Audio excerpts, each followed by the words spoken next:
I'm Sean Silkoff, technology and life sciences reporter here at the Globe and Mail. I'd like to introduce you all and welcome you all to the room today, and for those watching on the live stream from across Canada, to Finding the ROI in AI. And if you've never been in this room before, isn't it great? I love this view.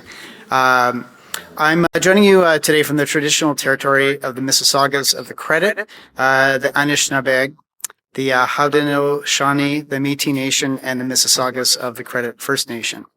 Toronto is home to many diverse First Nations, Inuit, and Métis people, and we are grateful for the opportunity to gather and learn here today. Over the course of the next couple of hours, we'll talk about how business can leverage AI to maximize their return on investment. It's hard to believe, isn't it, that it's been just 28 months since ChatGPT made the biggest splash in the digital world since the iPhone. Generative AI has become a sensation across the corporate world, as you all know, and compelled businesses to not only finally take AI seriously, but actively look at deploying the technology throughout their operations. Businesses have embraced generative AI to boost customer service, provide tailored client experiences, and drive greater insights from data. But the pace of adoption by companies isn't always keeping up with the everyday use by their employees. Meanwhile, significant amounts of investment have gone into AI. It's been one of the biggest hype cycles since the dot-com bubble 25 years ago, which I covered. I'm that old. But is the use of AI making companies better businesses? Is it improving their level of customer service? Is it making them better employers? Is it helping them save costs or generate greater revenues? Is AI delivering, quote, the holy grail of productivity, as finance and former innovation minister François-Philippe Champagne said recently? Is it worth the investment and delivering enough return on investment? A recent study by IT services company Kyndryl found that while nearly 3/4 of Canadian executives say they're investing in generative AI, only 41% are seeing a positive return on those investments. And are the downsides of AI, such as hallucinations and potential copyright issues, worth it for the upsides it promises to deliver? We'll be exploring these questions and more, of course, today. If you're joining us in person today, I'd like to invite you to stay for some refreshments and networking after the discussions. And I'm pleased to be co-moderating today with April Fong, Deputy Personal Finance Editor at the Globe and Mail. I'd also like to take this moment to thank our presenting sponsor, Calian, for helping to make today's event possible. We are pleased to have a representative from Calian joining our program, along with other speakers who are sharing their views independently. And with that, please join me in welcoming our first speaker, Ken Wong, Professor of Marketing at Seneca Polytechnic, who will give a presentation on the power of data. Ken?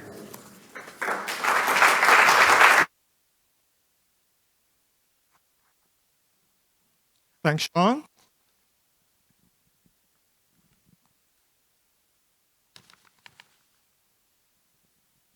Good afternoon, ladies and gentlemen. How are you doing? Good. Welcome. It's my great pleasure to see all of you today. Special thanks to Milo and also Lisa for inviting me back to deliver my second keynote on, with you guys on this very important topic. At Globe and Mail events, last time we talked about omnichannel. I hope you learned something from the last discussion. And today, we have got this session called The Power of Data, Leveraging Data for Better Customer Insights. I think it is fascinating to explore because AI and data has been transforming businesses rapidly. To begin with, can you name the world's leading and fastest growing fashion retailer? Now, if you're thinking about H&M, put up your hand, please. How about The Gap? How about Uniqlo from Japan? Okay, we have a few hands. And how about Inditex? If you are thinking about Shein, then congratulations, you nailed it. All right, excellent, good job. Shein. This Singapore-based company reported revenue of $38 billion in 2024, which was a 19% increase numbers prior to 2023. And this company, they have got an estimated 88.8 million active subscribers in over 150 countries. And their mobile app was downloaded 238 million times. Wow, think about that. Think about, the power of data. Think about, what kind of information Shein is collecting. The millions of subscribers and shoppers provide Shein with lots of information about their purchasing, information, the kind of products they are interested in learning and buying. And basically, Shein is like having a magic ball in their hands so that they can, make sure they provide the right kind of garment or product, at the right time in the right space. These guys, IPO, thinking about it this year in London, and the estimated valuation was about $30 billion to $66 billion US. And I think the latest number is about 50 billion, which is a lot. In Canada, we are observing a data tsunami. Tsunami, because we have got lots of data coming in. Companies are collecting customer data, sales transaction data, inventory and supply chain data, all kinds of marketing data and operational data. If you look at the report published by the Office of the Privacy Commission of Canada, it says that businesses have been increasingly using personal data in the last few years. And why are we using the data? Well, that's because companies are using the data to streamline the processes, to tailor products and services, to predict the future trends, and also make informed decisions. However, companies must have the capability to analyze and interpret all those data being collected. And that's where AI comes in to help. If we look at the Canadian market for data analytics, it has been growing. And it has been estimated that by 2030, the data analytics market will reach $2.9 billion, US. Now, let's talk about AI. According to Statistics Canada's latest numbers, about 6.1% of all Canadian businesses are utilizing AI in producing goods or delivering services. And if we look at the information and cultural sector, that 6.1% will be increased up to 20.9%. Companies are using AI to do things like, they are looking at AI applications like NLP, text analytics, virtual agents or chatbots. They are also doing data analytics using AI and also doing all other interesting stuff. AI is real. We are using it every day. In 2022 to 2023, in Canada, we have invested $2.57 billion in AI R&D. We are very lucky. In Canada, we have got more than 670 AI startups, including over 30 Gen AI companies. Consulting firm Deloitte says that, we are rated the 4th globally in Gen AI companies per capita. So we are in the right place. And Stanford University have this, global AI vibrancy, rating, and we are ranked number 14 in the latest report. We are pretty good, actually, and we should be proud of our achievement in Canada. We are Canadians. Having said that, here's the most important question to ask yourselves. What exactly are we measuring? What kind of return are we talking about? Is it just sales revenue increase? Or are we talking about enhanced customer engagement? Or are we talking about better service quality, reduce downtime, or, reducing, the risk when operating? Are we saving money when we are implementing AI? Right? Are we making better services in the government? Or are we doing AI simply because we want to secure more fundings from the government or other channels? At the end of the day, perhaps AI can help us to improve our stock prices so that we can make some return on that. For some companies, having AI initiatives helps to position themselves better and also attract the talents. Now, let me give you some examples of some AI examples that we have witnessed. But let's come back to Toronto. Just make it simple. The city of Toronto has developed and also launched a new digital payment system to collect property tax, fees, things like that. And they utilize an AI-powered system from Payit. So according to the city of Toronto, that implementation has a return on investment of $11 million Canadian over a term of 5 years.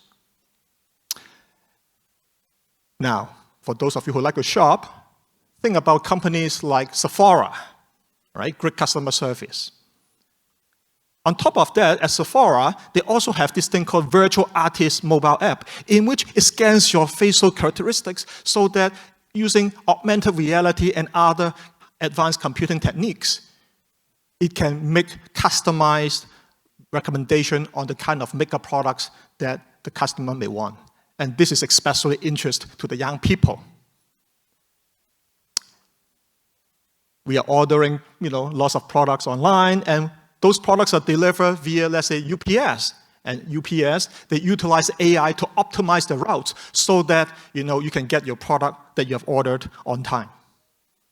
There are lots of interesting examples that we are witnessing.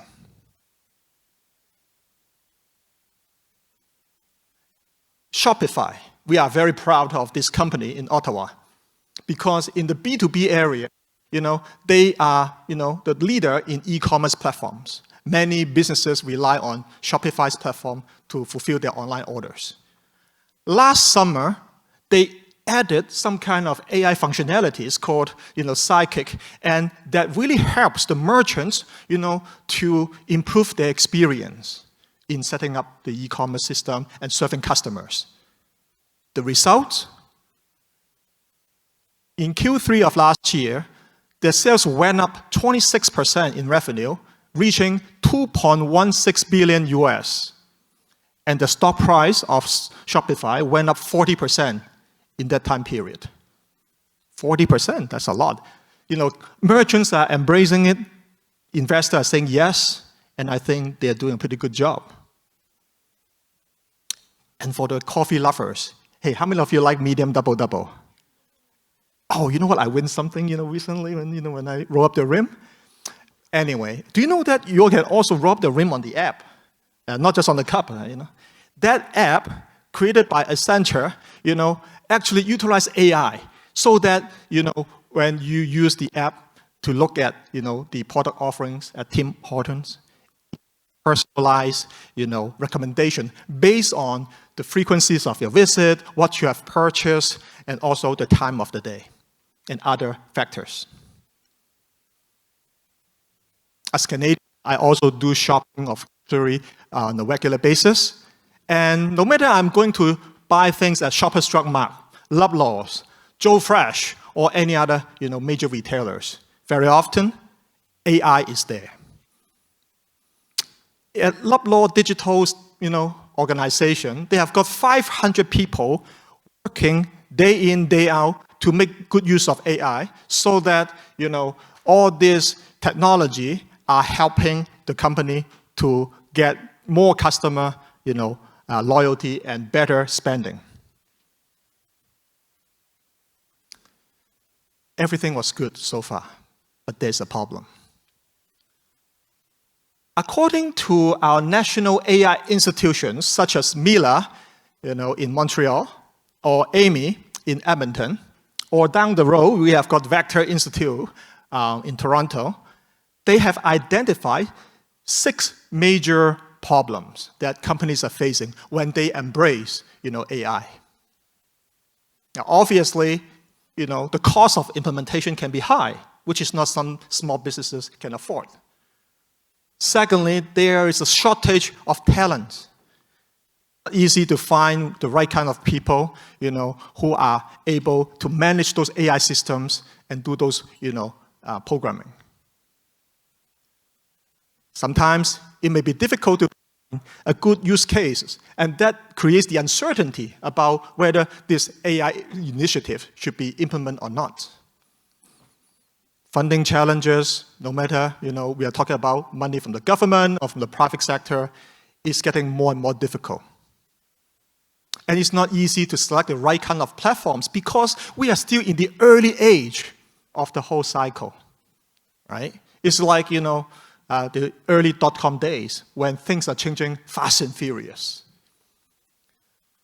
As a business owner, no matter big or small, you have to find the return on investment. And that's why today's session is so interesting, because we have got lots of, industry experts to share their insights into the return on investment for AI.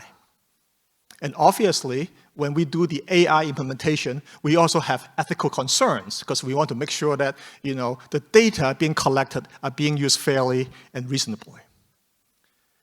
Many companies either fall into one of the two zones. Either the panic zone, in which, they don't have the infrastructure, to play with the data.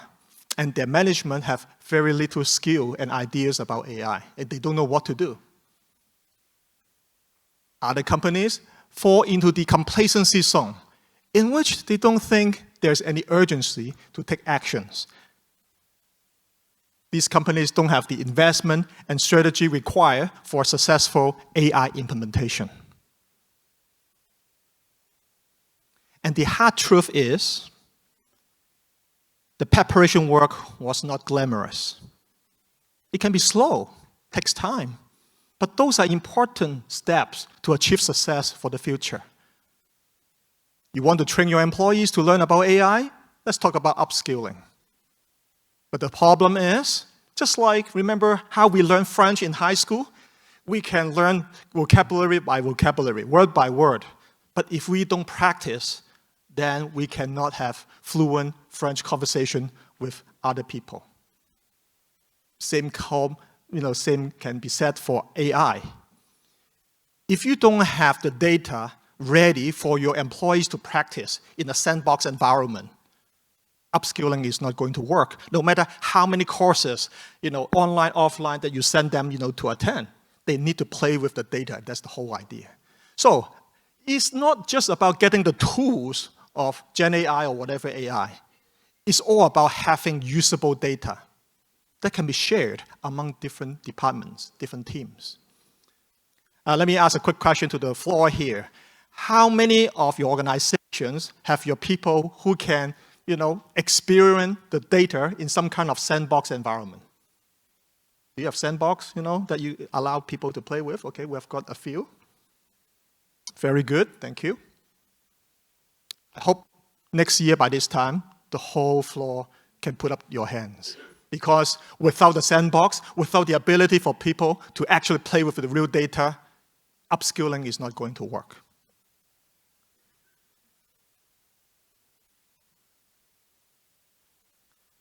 Is there any solution? Well, perhaps we can think about your role. If you are the CEO, the president, or senior management team member, you have to make a very important decision, and that is your approach to embrace AI. We can take a look at what Jeff Bezos has talked about, about the doors. Basically, he's saying that, if your organization is having some kind of, full organizational restructuring using AI, running some very huge projects, let's say, core product redesign with AI, those major decisions cannot be turned back.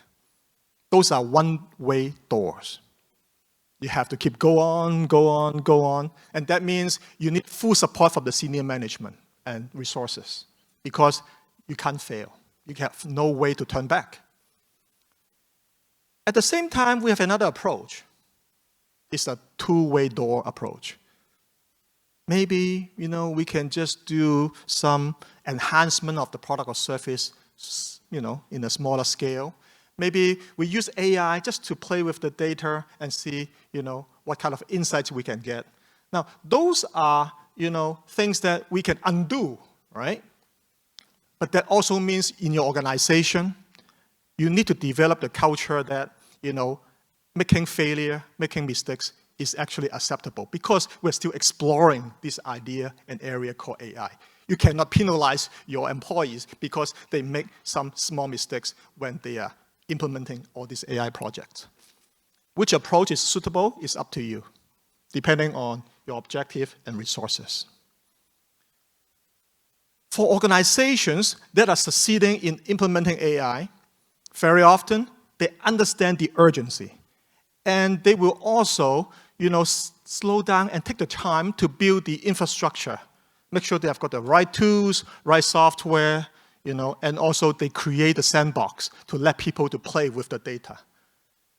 Ultimately, for those really successful companies, they are able to break down the silos among departments so that the data that you have collected can be shared, can be analyzed by different organizations of your whole company. For example, some retailers still have their online operation and the physical store operation running independently. We don't want that. We want the organization to have data shared so that if a customer has been buying a lot online, when they actually walk to the physical store, the store associates should still be able to tell that this is a loyal customer, even though he or she only mostly shop online and not in the retail physical store.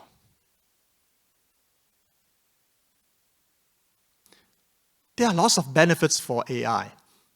And it's not just about, benefiting the large organizations. In Canada, small businesses are very, very important. Small businesses can leverage AI to do many things. Like, for example, they can analyze, customer reviews, from, let's say, Google, Yelp, Amazon, and then also perform sentiment analysis over social media. The data are there already. People are talking about your brand, talking about the shopping experience already. Not sure if my friend Marco is listening to this presentation, but I can give a very simple example how AI can help, this jewelry store in Toronto. For example, in the store, you can invite your customers to share their opinions and feedback online at Google. And then you can actually go to the Google review page, look at the URL, copy that URL of that Google review page of your company, and then plug that in ChatGPT Plus or Copilot or other Gen AI tools, and simply says, can you help me to analyze the customer feedback and then categorize the findings on this page? Within 5 seconds, you have a full report about what works, what does not work in your company. Very simple. It does not cost you anything. Another example will be you can utilize AI to help you to do a much better job in sales forecasting. Let's say there is a small, ice cream store. Okay, do you like ice cream? Anybody who like ice cream? Oh, I love ice cream a lot. Anybody from Sweet Jesus? Oh, I spend too much money with your organization if you're listening. Maybe you need to give me some coupons or whatever.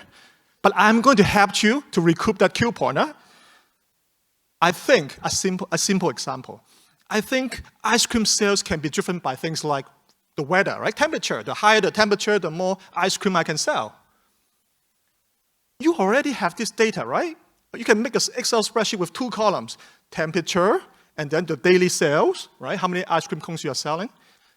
You can actually upload that file to ChatGPT Plus or Copilot and says, can you develop a regression formula to associate these 2 factors, right? To talk about the relationship between temperature and ice cream sales. Within 5 seconds, you have a regression formula done already. And that means you can actually predict how many ice cream cones that you can sell tomorrow, the next week, and also maybe 14 days. How long is our weather forecast? Yeah, okay, it's pretty good, right? So we actually have some hard data, that we can actually leverage, to, improve our business. Now, obviously, it's a simple example, but there are many other applications.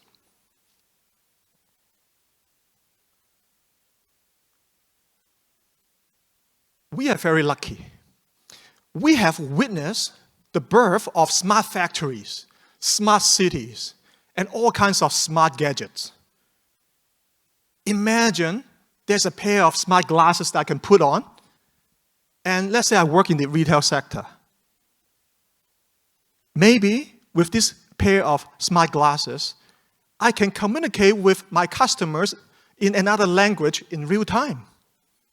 No matter he or she, is Japanese, Korean, or coming from other countries.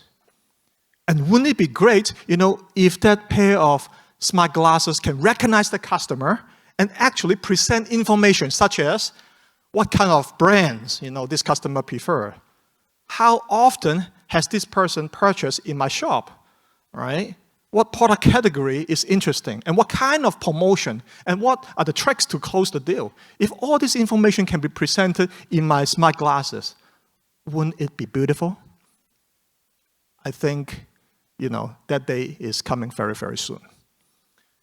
We are also witnessing the transition from the fourth industrial revolution, Industry 4.0, to 5.0. And that means we have to focus on people. We have to put people first. Sure, all this AI, VR, AR, Internet of Things, big data, those are fancy stuff. But at the end of the day, it's your own people who make it happen. You have to make sure, you are doing things that is sustainable and you're building the resilience, for your organization so that they can adapt changes no matter what that is. Take action now. Very important. Number one, make sure you collect and integrate the data from multiple sources so that you have a 360 holistic view of your customer so that you can understand what they do, how much they spend, what's the plan. Number two, please leverage all these advanced analytics tools. Many of them are free and many of them, are easy to use. So why not give it a try? Finally, please focus on actionable insights and make sure your marketing campaigns are personalized, all right? Engage your customer in this process. If you don't know what to do, talk to your younger employees, talk to your customers, invite your channel to participate because the AI journey, we're still in the early phase, early stage. Thank you very much, ladies and gentlemen. Remember, data is a strategic asset that can significantly impact a company's success. My name is Ken Kwong K. Wong, and I'm coming from Seneca Polytechnic. You can always ask questions, and I'm always good for coffee. If you don't like coffee, you can bring me Lafitte or some other things. Okay. All right. Thank you. And I think there are some questions from the online audience. Am I correct? Let's talk to the online audience. Any question from the online audience? The audience was, how can agentic AI be implemented for future business operations? How can Gen AI be? How can agentic AI be implemented for future business operations? For future business operations. Okay, we are talking about the future. Well, there are lots of new ideas. There are lots of new ways to make businesses. I'll give you one simple example. Today, we're talking about car manufacturers, right? Car manufacturers, how do they make money? They sell cars. Very simple. Maybe doing some services. Here you go. But perhaps the focus is not selling cars. The focus is about making money by providing the services and charge other, organizations in that process. So, for example, if you haven't paid, the car loan, maybe the car manufacturer can work with the banks to say, you know what, I'm going to remotely shut down that car because he or she have not paid the car loan, right? So there's a service component in that aspect. Now, that kind of idea sounds crazy. But perhaps, Gen AI, all these like AI tools, can give you those crazy ideas, and you can bounce it, in the brainstorming session with your executives to say, you know what, maybe there's another way to do it, right? I mean, talking about cars for a moment, right? You look at Toyota. They just talk about launching this brand new EV, which is like 1/3 of the price of a Tesla, right? Are they going to make money on selling just that car alone? Of course not.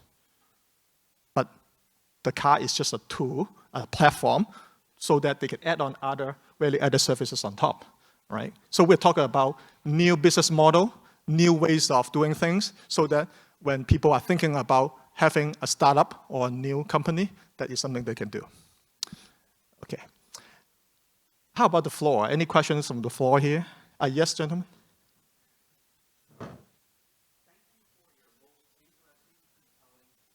Talk. My question is a simple one. It's basically an epistemic issue of the telos of theology of artificial intelligence, because that is a misnomer. It's not intelligence.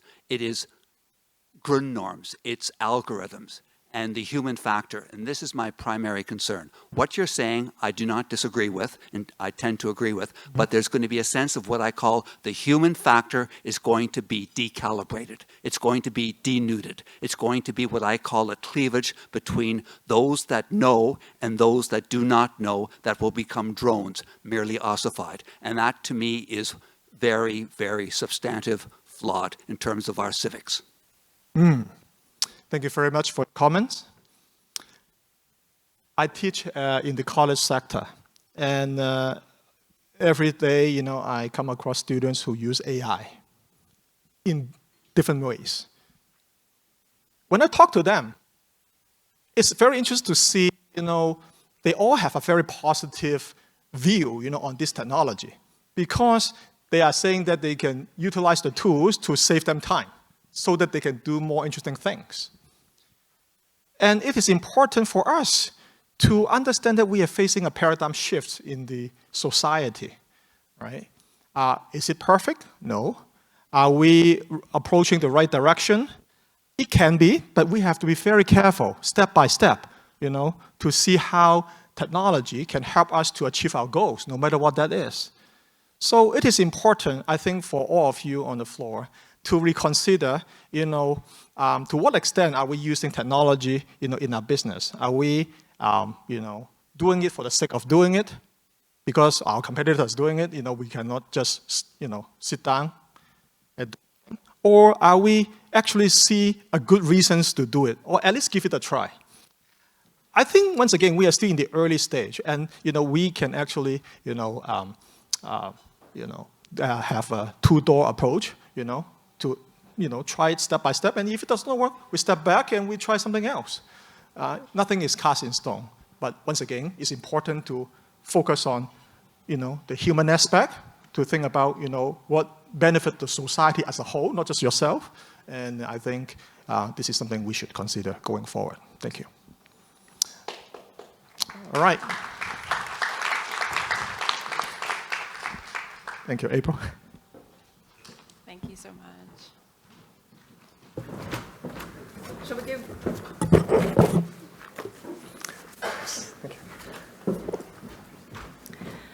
Okay, thank you, Ken, for that fantastic, really interesting presentation. Again, I'm April Fong, Deputy Personal Finance Editor for the Globe and Mail. It's a pleasure to be here today. For our next discussion, we're going to dive into AI's potential to help drive customer engagement, a really interesting topic. Some of the questions that are vital to this conversation are, how can organizations ensure that customers' interactions with AI are meaningful? How can the technology help boost business growth? We're talking about finding the ROI in AI. These are some of the questions we'll be tackling today with some fantastic speakers. Please join me in welcoming Mike Tremblay, President of Calian IT and Cyber Solutions. And from BMO, I'm delighted to introduce Lori Bita, Chief Data and Analytics Officer for North American Retail and Business Bank and Head of Enterprise CRM.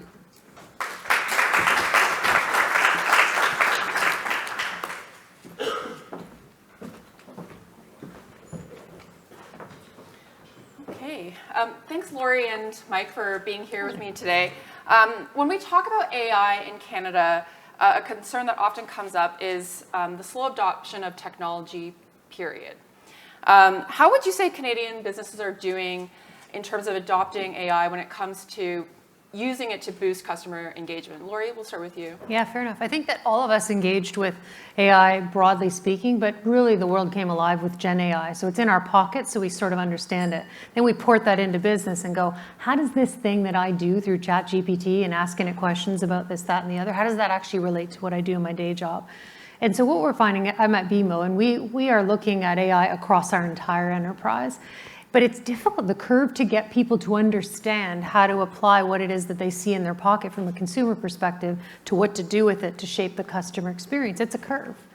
And like any good customer experience, it's predicated on data and understanding and the availability of that data and that data at scale.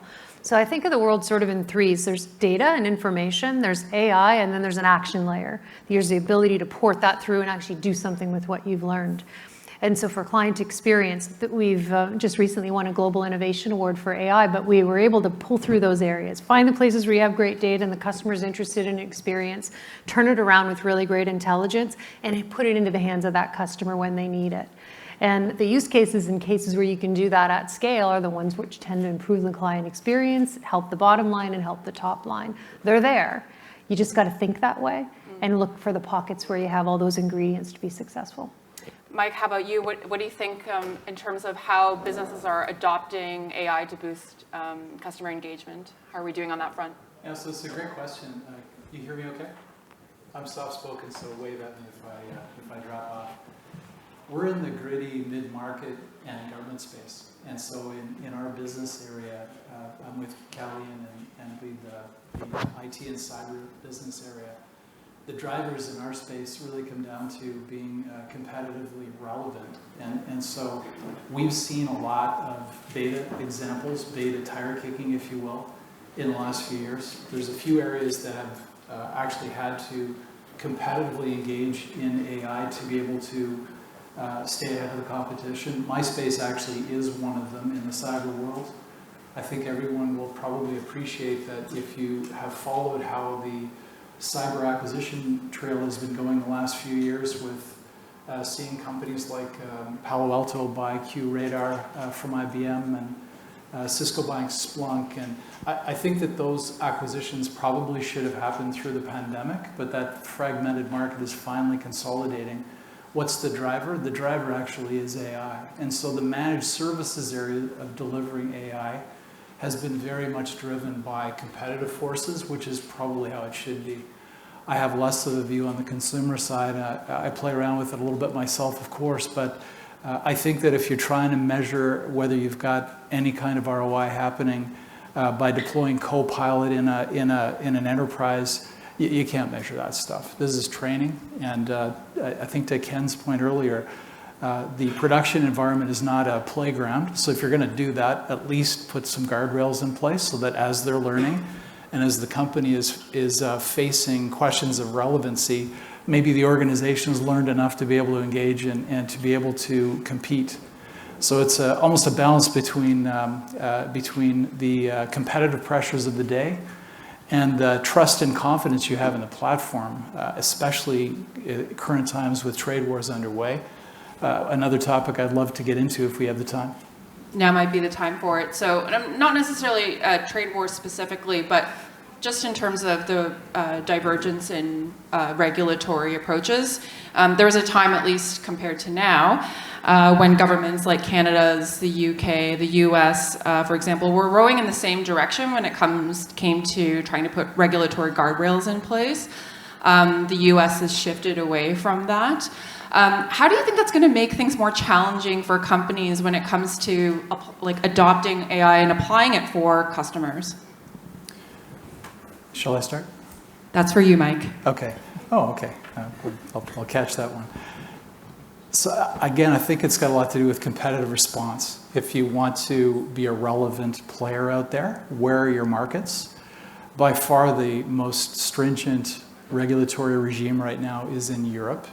They actually have an act that was passed last summer called the AI Act. It's tough. Like if you're a business that wants to engage in Europe and you have a platform based on AI, you better be ready, because the penalties for non-compliance are very high. It could be up to 7% of global revenues. That's a big deal. That's outside of the territory of Europe. So you got to keep your head straight on that. Personally, I think given the trade wars we're currently under, Canadian companies need to pay close attention to Europe. If we as a country can set our bar at European standards, I think it's a good thing. The Canadian Data and AI Act actually, in some respects, follows the framework. It just doesn't have the penalties or the tiers. I actually think as a country, we could be known for being ethically responsible, and the companies that we present to the world following that track could present a very different value proposition for companies in the AI space. So the US is a bit of a distributed thing. I mean, there really is nothing other than an executive order from a couple of years ago. A couple of years ago seems like a long time in the US for me. A couple of months ago seems like a very long time. And I think the first 3 states that will actually come forward will include California, Texas, and Colorado. Each of those have some similarities, and they talk about ethical AI. I guess we'll see. But I would say in the United States, it's more about innovation than it is about trust. So you got to watch that one very, very closely. Personally, I'm placing my bets on the European regulatory system. As we look at building out our capability, I'm following that one. Because if we can hit that bar, we can hit any market in the world. Laura, you wanted to jump in? What Yeah, are your thoughts on that? One of the things that we find that's really real and is exacerbated by the adoption of AI is the need for data flow governance. So where the data is originated and where it shows up and what actions are taken. That is on steroids, not only on account of the types of decisions that AI is making and the scale at which it's making it, but it's outpacing our ability to do metadata management, lineage, all of that stuff. So there's a world ahead of us where I think that you're having to do lineage at scale and track all the places in which decisions show up in the ecosystem. And regulators are asking increasingly, because they're trying to stave off bias and they're trying to manage how organizations like banks and other highly regulated industries, what happens to that data? How's it transformed? How's it used? And you need to track that. So there's all these infrastructure builds that are happening around the world now in an effort to be able to do that. And it's not as simple as just data lineage in a database. It's like, where does it go? Where does it show up? What person gets it? How is it transformed at the AI layer? And so I see that our world gets really interesting real fast. And our analytics and AI professionals are always been close cousins with our data governance folks, but even more so in a world like this. In a world like this, another challenge that you face is that the majority of Canadians don't actually trust AI. There's an Edelman survey recently that found that 31% of Canadians said they don't trust AI. Tell us about that challenge, Lori. How do you engage with customers with AI if there's already an inherent distrust with many of them? Yeah, what I would say is when you're in an organization, whether it's B2B or B2C, like our own organization, that trust layer actually starts with the employees. And it's the employees who then enable those customers. And so I think you have 2 tiers of trust in order to earn. It's figuring out what is AI and how does it work and how would I do my job today and do I trust in it? And could parts of it even be automated? Like that hurdle has to happen first. And that's a world of change management. Like us pulling out something out of our phone and putting something into ChatGPT and evaluating our vacation plans is very different than us showing up on a job and trusting that this Gen AI solution can do an aspect of my role for me. And then, never mind that, then I'm going to go serve a customer. And so that trust chain starts with the employee. So there's work that employers have to do. And we spend a lot of time in our organization on change management and immersing people in AI learning so that they can absorb what that looks like. And also realize what today looks like. because there's bias in the water everywhere. And I think we get very fearful when we think about putting something on an AI platform that there's going to be hallucinations and there's going to be bias, but it exists within our own population today. So to your punchline on your question with respect to the customer, I think you as an organization, what we do, we learn first, we test it on ourselves. First, we get our employees to understand it a little bit more. We try to figure out our back-end processes. How the heck can we clean those up? We just did that. We have 8,000 policies that our consumers have arm's length access to. Stuff like, hey, I'm buying a home, and in the process of buying it, oh my goodness, should I put it at joint tenants in common, or should I do the primary? What happens if I separate? How does these things all work? So they're asking us questions about our policy. There's 8,000 of them. So me as the employee, I'm expected to access these artifacts and provide that right information to customers. Well, we through the process of doing a bot, ended up pulling all that information together so it's more retrievable for me, that banker. So that simplifies their life, and they have that accuracy such that it frees up their time to have better conversations with customers. So the trust layer started with them to go, is this thing even right? Like, I asked the question today and here's what I get, and I ask it tomorrow through a bot, how's that look? So change management with testing and having them try it out for themselves and doing some experimenting. Absolutely. Mike, what are your thoughts on that, on how to build trust? Yeah, Lori did a great job of framing that. I'll try to be incremental. So a couple of things come to mind. Firstly, if you think of trust and you think of artificial intelligence, there was a question raised earlier in the audience. Like, these are predictive machines, right? These are statistics projects that are underway. That's what this is. The question is, can you explain how the choices are made by the engine? Can you actually trace it down? There is something called explainable AI. And if you look at ChatGPT is not an explainable AI tool. Like, you can't actually do an archaeological dig and find out how the reasoning happened, especially if you're using just the free version. The free version is kind of like going to a traveling circus and asking one of the clowns for local directions. I mean, you're going to get a weird answer. And so I think that on the trust front, there is a lot to unpack there. You can actually look for platforms that comply with being an explainable AI tool. An example would be Azure Machine Learning. That's an explainable AI tool where you can actually express in very clear terms how choices are made. That's important when you think about bias in a service that might be delivered by a public service organization to the general population, to make sure that choices that are being made by our government are not excluding a part of the population, whether it's direct or indirect. That actually matters. So there are tools that you can build platforms around where you can explain it. And there's also dashboards that are out there. If you look it up, there's explainable AI dashboards, so you can actually check it out and keep track of these things, so that from a trust perspective, you can express to your market that you're actually delivering something that is reliable. You don't just say it and it's believed. I want to go down another path, though, which is the question of data sovereignty. And I think that that's another trust factor. That's a topic area that actually I just read that TELUS has just announced a sovereign cloud offering, which is great. I mean, great timing, right? That's awesome. I was involved with bringing in a hyperscaler regional capability to Canada. It was actually Microsoft's. That was 13 years ago. And there was always that perfect tension of bringing a data sovereign solution to Canada. I was leading public sector at the time. If you wanted to do cloud business with public sector, you actually physically had to have data centers, both the primary and the backup in country. Otherwise, you're excluded from the market. And so we did it. It took a long time to make the business case work, but it finally worked. And so we deployed it. But there's the issue of Microsoft is still an American company, and Microsoft is still in control of the full experience. The data is located in country, and that's good. You know, if somebody breaks into the data center and steals some equipment, you can actually track them down and deal with it in country. But there's still a question of how are the tools managed and controlled? Is the data fully encrypted? Who has the keys? All of those questions come into play.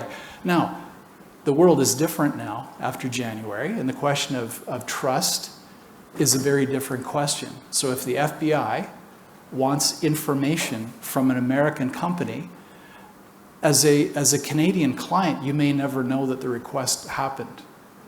Why? Because the American company has to comply with US law. Now, is the data encrypted or not? We don't know. Maybe it is, maybe it isn't. And is it a regular occurrence that we would see happening? No, it's very unlikely.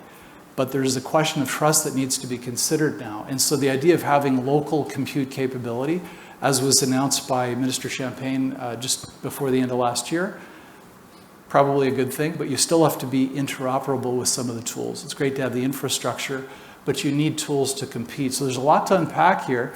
Trust is a big question, and but you have to outrun the competition, so you have to find a way to get to trust. And data sovereignty requires so much more buy-in from other players other than just the company themselves, right? Let's talk about AI in action. Would love to hear what you're seeing and some of the, the accomplishments or achievements in AI and boosting customer engagement. What's an example that you're proud of at BMO that has been a great example of AI boosting customer engagement? Yeah, thank you for that. Think of when you're calling into a contact center and there's some intent that you have in the process of calling. And sometimes we know about what that is and sometimes not. But the cookie crumbs are there in the data if you really study it. You might start off on a mobile app, or you might be in a branch and then subsequently have to call. But there's some, or there's patterns where you're actually online engaging and you get kicked off, or you're changing and something isn't working for you. So in the process, we've looked at all that journey data and monitored that at scale such that we can anticipate what you're going to call about and then categorize it on the fly and then use all of the natural language processing for times that you've engaged with us to the tune of almost 500,000 calls on an ongoing basis. So you're in a situation now, if your data's set up right and you're thinking AI first and digital first, how do you actually get to a solution at scale and anticipate it before it hits you? So you're anticipating what that customer question is right after the next customer question. And that was one of our examples that vastly decreased the number of calls that came in, and customers were able to self-serve. Their journeys were much shorter. They could get to what it is that they wanted. And that was one of the ones that we won a global award for. On the policy one that I'd made reference to earlier, this was no small feat, because when you think about buying a home, it's the single largest transaction that a person does in their lifetime, but the paperwork behind it is enormous, and the conditions and the policies and the specificity. So we used AI for that, as well as every other policy that exists in banking, to kind of drink it in and be able to leverage a policy bot to be able to connect dynamically customer to information, employee to information at scale, where formerly you'd never been able to do it, right? We didn't even have systems that could read those policies or parse them or categorize them. Now, not only do you have the data for that, you have the analytical and intelligence layer, and you can get it out. So you have that data, AI, and action framework happening at scale, at scale, at scale. And they're through bots, right, in the back end. And the follow-on question a lot of people will worry about is, oh my goodness, what about all the jobs that go away? And so we see AI in a couple of places where, one, it's like a part of our jobs. We use Microsoft Copilot to document all of our meeting notes. So that's part of my job now, taking notes sometimes. I got to jot things down. No longer. So it's a part of my job that's definitely shifted. And for parts of other people's job, large tranches of their work is automated, so it frees them up to do more value-added work. So it's really transforming the way we work for every single person, and then creating a better experience for our customer. Mike, is there a key example at Calian that you can think of that shows AI in work for boosting customer engagement? Yeah, I've got a few swimming around in my head, but I think what I'll start with is just picking up on a story from earlier in the cybersecurity space. So we had to respond. We're, again, a mid-market player and public sector player. We built our own cybersecurity incident and event manager platform that we use to deliver security solutions to our clients a number of years ago, and it served us well. It ingests all kinds of data. You look at the logs. It's a nice, efficient way of looking at things, but it's rules-based. And rules-based models are really not helpful competitively anymore. I think there's a window for them to play a role, but bottom line, bad actors have the same tools as the good guys do, right? Like bottom line. And so if you're trying to stay ahead of that and deliver great value to your client base, you better be on top of the platforms that you use to be able to compete. And so we made a conscious choice after some decision making. My colleague Eduardo is here, who's been in the control room on this for years now, and really did a lot of the work on this. But we looked at several different platforms. We went for Microsoft Sentinel. It went in about 6 months ago. We've been migrating clients. And what it's done for our business has been quite material. So we've reduced our ability, our time to detect the issues by about 40%, which is significant. And the reason we're able to do that is we are able to actually use generative AI tools that understand the current threat vector that's in the marketplace generally, help us to be ready, including playbooks and tools that we can use when we've identified those specific cyber threats. And in a agentic AI sense, our technical people are now better informed. They actually have a playbook on how to respond. As you can appreciate, in the world of cybersecurity, the bad guys don't have to follow any rules. So they come at this from a variety of ways. And so arming what is now a more tier 3 centric team, which we've been able to reconfigure to, we're able to resolve issues a lot, identify them way more quickly, and resolve them way more quickly. In my opinion, in the world of cybersecurity, if you are not on top of a generative AI solution, it's actually irresponsible for your clients because you're not able to keep ahead of the threat. I'm thrilled that we made the move. We believe that we have some mid-market clients that will save up to $100,000 a year just on being more selective on things like data log ingestion. You don't need to pull them all in anymore because some of them don't matter. Why store all of that useless information? And also the automation in the tools. So that's a significant one. If time permits, I have a healthcare one for you as well. I think we've got some healthcare people in the audience. I just want to get to, those are really interesting examples of efficiency and productivity gains. But I want to make sure that we have time to talk about AI enablement because I think it has a lot to do with the structure of your organization and how to set your companies up for using AI to boost customer engagement. AI enablement is, the idea that you're not just using AI as a tool, but you're like really putting it across the organization. To what extent is BMO like, you talked about change management, for example. So to what extent is BMO really like AI enabling its workforce? It is. The change management to do good AI at scale is vast. And I'll tell you, it is. We talked a lot because we're technical people about setting up the environments and how do you actually train the models and how do you ingest the data and these aspects. In our experience, that is actually 20% of the problem. The other 80% has to do with how you get people today who use the manual processes or some other process that's non-AI to trust using it. That's a big deal. Prompt engineering and the ability to be able to use questions smartly and ask the right question of, say, a bot, that's a whole world of activity that people are just not understanding. They, in fact, will use it sometimes like they do with Google, and when they get a bad answer back, they wrongly assume that the bot can't provide it, when meanwhile, there's a way to ask it. There's a follow-up question. There's a set of things, and that is a whole world of just learning that people need to become immersed in. And then there is this idea that once you execute something that's AI-driven, it hits data analytics and all of the actioning layers. So whose job is that? It's not technology and operations. It's really technically not even analytics. It's not product owners. It's like, it's an and statement. So we're finding new org models to enable analytics. They're good and they're necessary, but people don't have those combo meal sets of skills today. So we're learning that that is actually a skill that is needed for the future. And of course, all of this is agile, but at the same time, it's nobody's job and nobody knows the end to end. So we're figuring that out, I would say. It's fun, it's wild, but it's causing us to transform in a way that you don't really think about when you're too busy training and accessing the LLM. BMO is a huge organization. There are also probably small companies that are being advised, AI enablement is for you. How can you know if AI enablement is right for your organization, Mike? Personally, I think that it comes down to, do you have a business pressure? Do you have a real issue to solve? Otherwise, it can feel like your organization is doing arts and crafts. Honestly, and I'd like to use my healthcare example if I can to explain it. We have 3 minutes left, and I have one more question, but let's give it a shot. I could deliver in 1 minute. So I'm blessed to be on the board of the Ottawa Hospital. And the Ottawa Hospital, if for those of you in the world of life sciences, you'll know that a major pressure is wait times.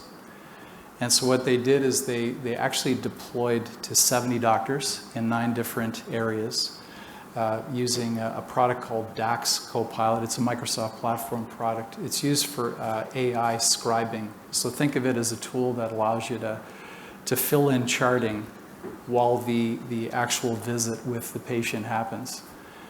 It saves time. It saves 7 minutes of visit. And to land the point quickly, there's 31,500 doctors in Ontario.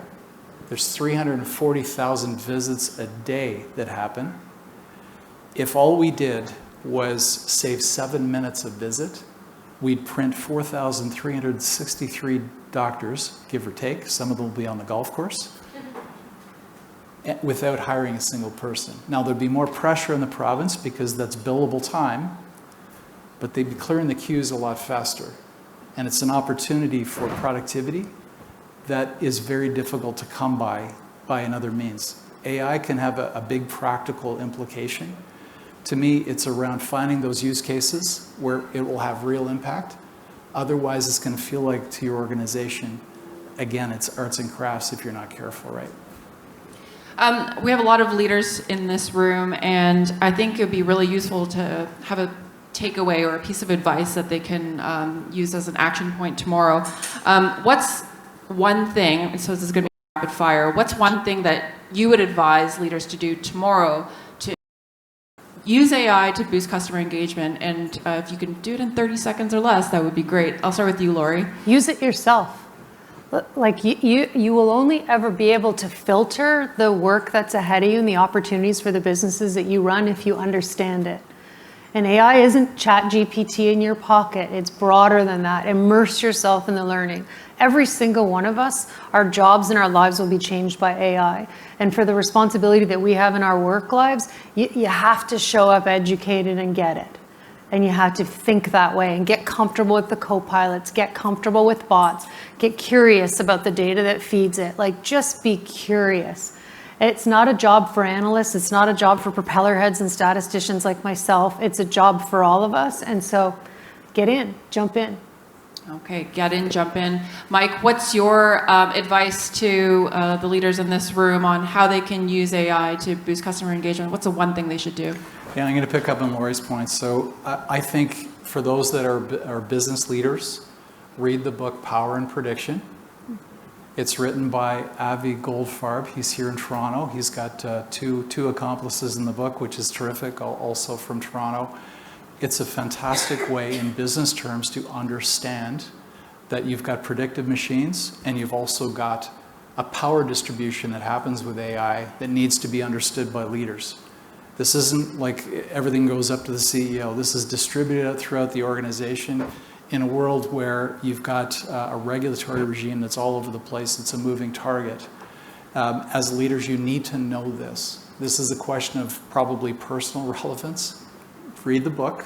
And there is a course U of T has, it's a Rotman's course, which is around organizational transformation and generative AI.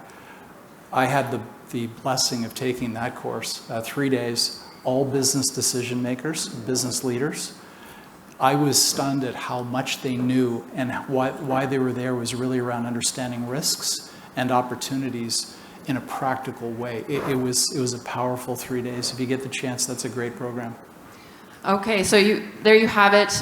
Be curious, use it yourself, read Power and Prediction, take that U of T course. Those are some great tips. We must leave it there. Your Thank you spare so time. much, Mike and Lori, for this really interesting discussion. I think there's a lot to unpack there. We'll have a 20-minute intermission, and then we'll return here for some more interesting conversations. Thank you. Thank you.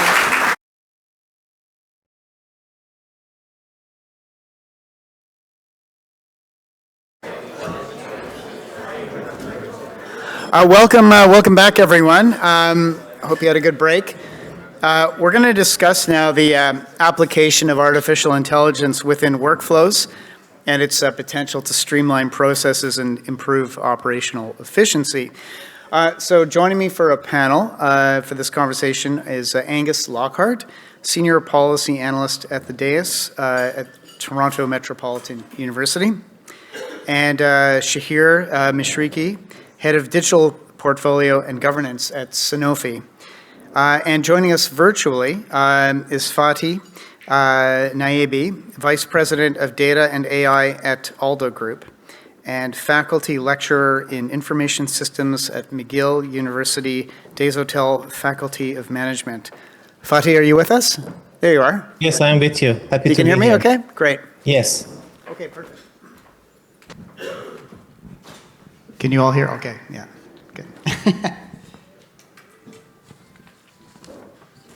Okay, great. Well, Angus, why don't you start us off? Give us an overview of the reality of generative AI in the corporate world, and actually tell us, give us a quick one-line description of what you folks do.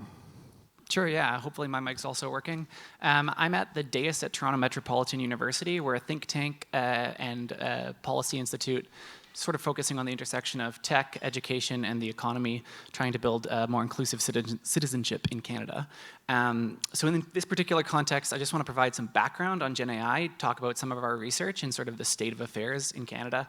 I'm going to make 2 points. The first is about the current state of AI adoption in Canada, and the second is about some of our recent findings on productivity in Canada and AI. So the first thing I want to say is that AI is really clearly still an emerging technology. We're still in the early days of it, and any firm that's already using AI is a frontier firm. It's not actually built into the whole economy. When we look at the most recent available data for Canada's entire economy, any firm with more than 5 employees, only about 7% have adopted any kind of AI, and only about 5% have adopted generative AI. So there's very low penetration across Canada when you look at all firms.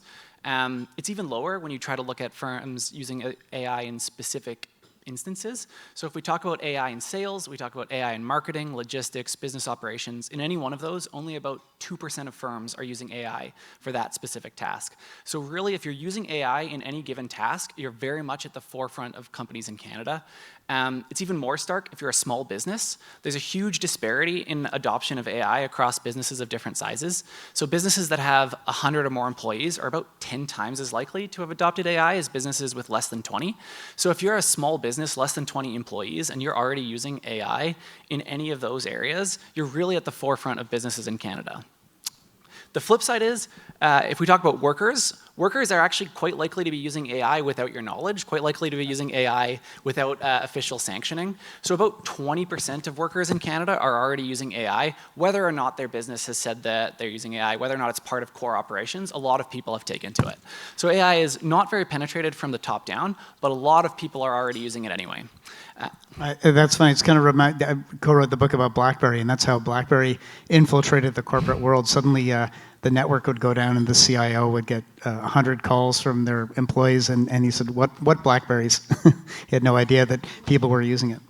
Yeah, and the second point is about productivity, and this is not a new story for AI. When you look at other emerging technologies in the past, productivity doesn't come right away. So when the computer ended up in every office in the world, it showed up everywhere in the world, it didn't show up in the productivity statistics right away. It took a while for computers to actually show up and provide real productivity gains, which is the closest I as a researcher ever get to talking about ROI. AI is the same. We've done some research looking at sort of the first 2 years of AI adoption across firms, and when a firm picks up AI, we found no evidence that they increase productivity over that first 2-year period. So it's really a forefront technology, and people who are bringing it in don't know how to use it yet, and so it's quite likely that when a business is really taking AI on for the first time, they're not going to see any ROI or any productivity improvements right away. That sets the stage for where this conversation is going to go. Companies have been exploring the use of AI for most of the last decade. Think about, I was writing about companies in 2016 trying to sell to the enterprise. Obviously, that was pre-generative AI. Have we seen any non-generative AI use cases really take hold? And has there been greater adoption, do you think, of AI since ChatGPT came along? Yeah, we've certainly seen some pretty dramatic increases in the adoption of AI. We're still talking in that low single-digit figure, but 7% was post-Gen AI, and that's a pretty big improvement from what used to be 4% only 2 years prior. So Gen AI really did flood the market. 5% of firms using Gen AI means more firms are using generative AI now than were using any AI 2 years ago. So there has clearly been a dramatic increase in the last 2 years. Okay. Shahir, tell us a little bit about how Sanofi has approached AI and how that's evolved. Because I think a lot of companies started with a toe in the water, probably something like a skunkworks almost. No one was paying attention, and that's obviously evolved at different paces in organizations. So what has the journey been like for your company? Yeah, for sure. Thank you, Sean. Yeah, for us, when it comes to AI, we've been really focused about especially in earlier days of Gen AI, picking very specific areas where we're going to be doubling down. Across our value chain, it's really about how we go from molecule all the way to medicines to our patients as quickly as possible. So in the R&D space, a lot of the opportunities there is about how we can navigate the space of finding those molecules faster and more efficient. As we go through the development phase, we have many applications of AI of how we can cut the time to get to the submissions. And then as we go into manufacturing, it's really all about improving and reducing the wastage during the manufacturing process. And then going into business operations and digital, lots of opportunities to improve the speed by which we get our products out to market. So all the way through the chain, when did AI sort of first make its appearance in the company, and was that welcomed, or was it sort of greeted with a little bit of hesitation?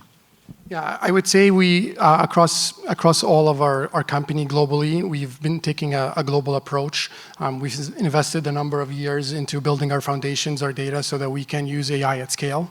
That is quite important, so that we believe that's really important to be able to get the full value, especially as we approach generative AI.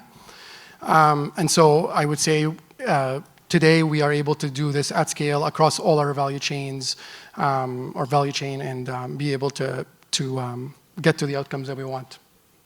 Okay, Fatih, a question for you. Tell us similarly about the experience at Aldo Group. When and how did your company start using AI, and maybe walk us through how things have changed over time? Of course, happy to be here, by the way. So before I joined Aldo, there has been applications that they were using AI as the core technology, such as for fraud prevention and doing some recommendations on our e-com system. But I joined 2.5 years ago, and then that was before the ChatGPT and the Gen AI craze. We started to look into optimizations across pricing, order fulfillment, as well as the assortment and allocation.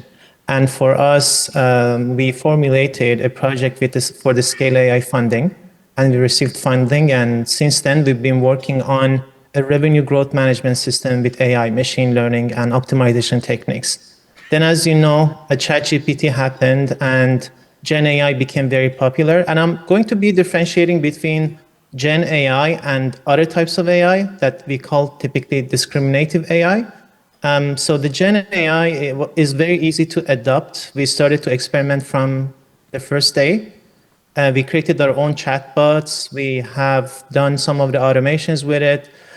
We even have a hackathon that we organize at McGill University that's called Retail Gen AI Hackathon. And we try to bring in many of different ideas from the students into into our technology stack, implementing things such as the search, recommendation, but also some of the automations that are required. So as of today, we're trying to automate pretty much most of the mundane tasks that prohibit us from working on very interesting stuff. So examples being that when we receive emails about the privacy, for instance, to our DPO, data privacy officer mailbox, we don't want to just manually go through them and start to deal with them. Instead, we have an agent that goes through them, creates the tickets, and starts to manage them.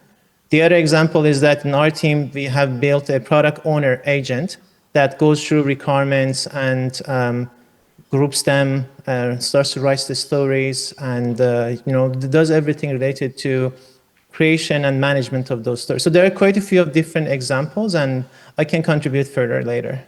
It sounds like Aldo really leaned in early on. I mean, if you were already, the company was already, full bore on optimization exercises using data science even before ChatGPT. I would think that probably puts you a little bit at the vanguard for shoe companies, or what's your sense when you look around the Yeah, world? I think we are in a very good position, and we've been doing very interesting stuff, and thanks to the innovation and research mindset at Aldo Group.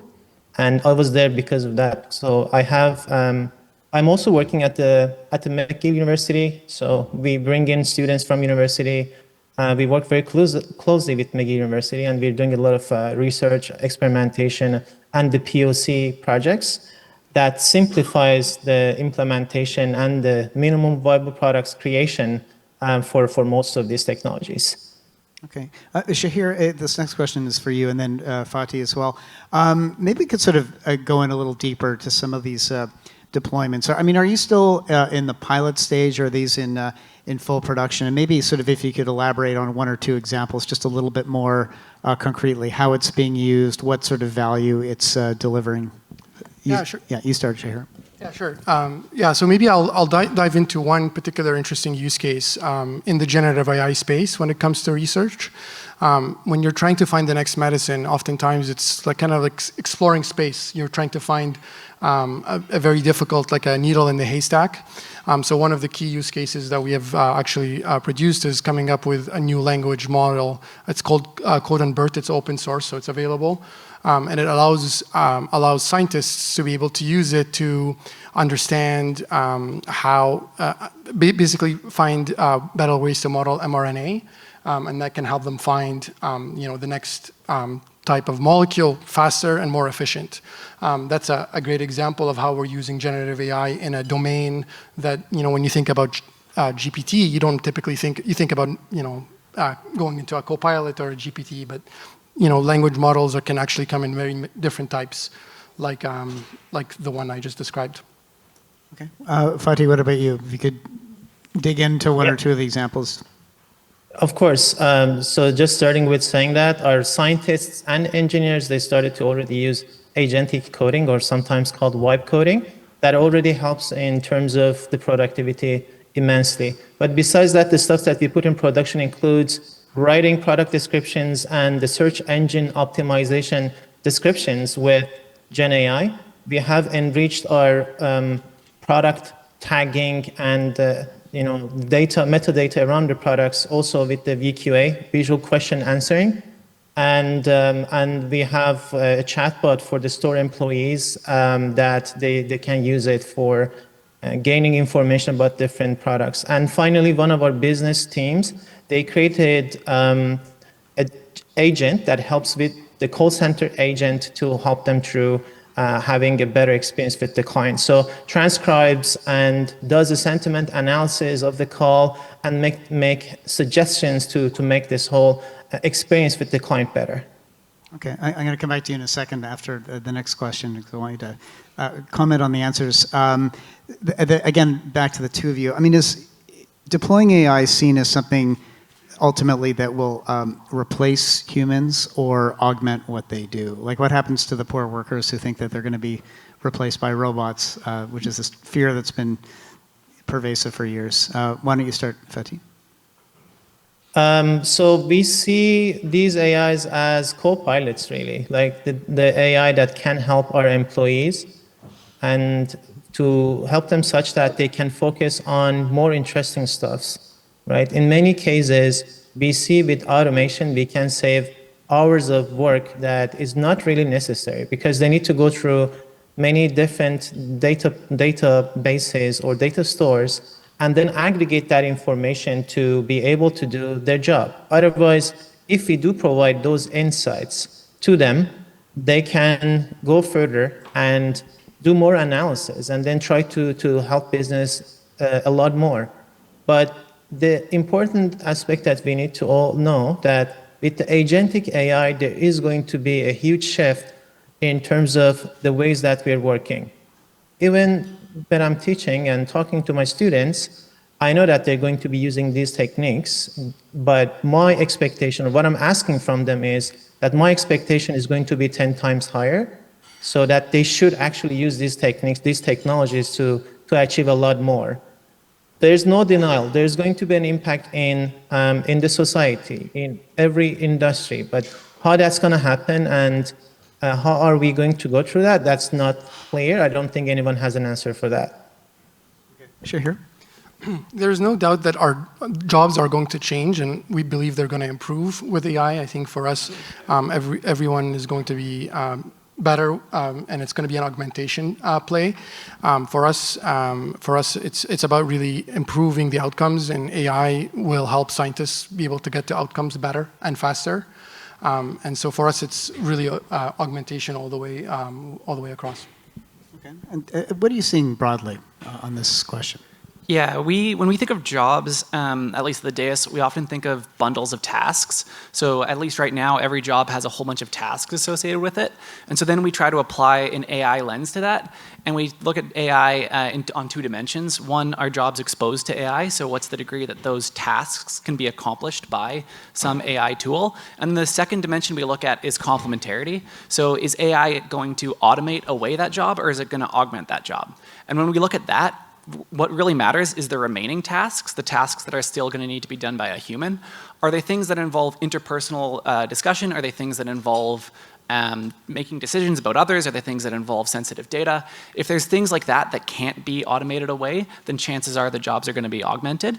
And so that's really where we see the most potential for AI to work alongside people. So if you think of a lawyer, the tasks that a lawyer is responsible for, a large portion of them can probably be automated away by AI, maybe not right now, but in the near future. But the remaining tasks that lawyers are saddled with currently, things like appearing in court, responding to a client, everything in that nature, chances are we're not going to trust AI to take over those positions yet. And so there's still going to need to be some human interaction. Just hopefully we're no longer doing the repetitive doc review, the repetitive emails, the repetitive contracting that a lot of lawyers' time is taken up with. And then you can just expand that out to every occupation.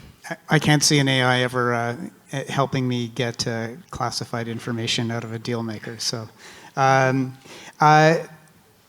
Fatih, let's start with you on this one, then I'll come back to you, Shahir. How do you define success with your AI initiatives? Is it a dollars and cents thing, ROI, or is it other measures at this point? And maybe how has that changed and where do you see that going to? So there are two ways that you can measure the success of an investment for the AI. The one is going to be related to optimization, cost saving, and automation. Of course, we calculate the amount of time that we spend on doing one task, and if AI is able to automate that, then that's the gain. An example for that being that we've been experimenting with a model that would automate around 200 hours a week, for instance. And then there are machine learning and optimization models that they have their own metrics. So, for instance, a demand forecasting model has metrics such as accuracy, and we have a baseline already. If we didn't have this model, and then the people would do demand forecasting manually or using simple statistical techniques, the accuracy would be a number. Then we add machine learning to that, there's an uplift.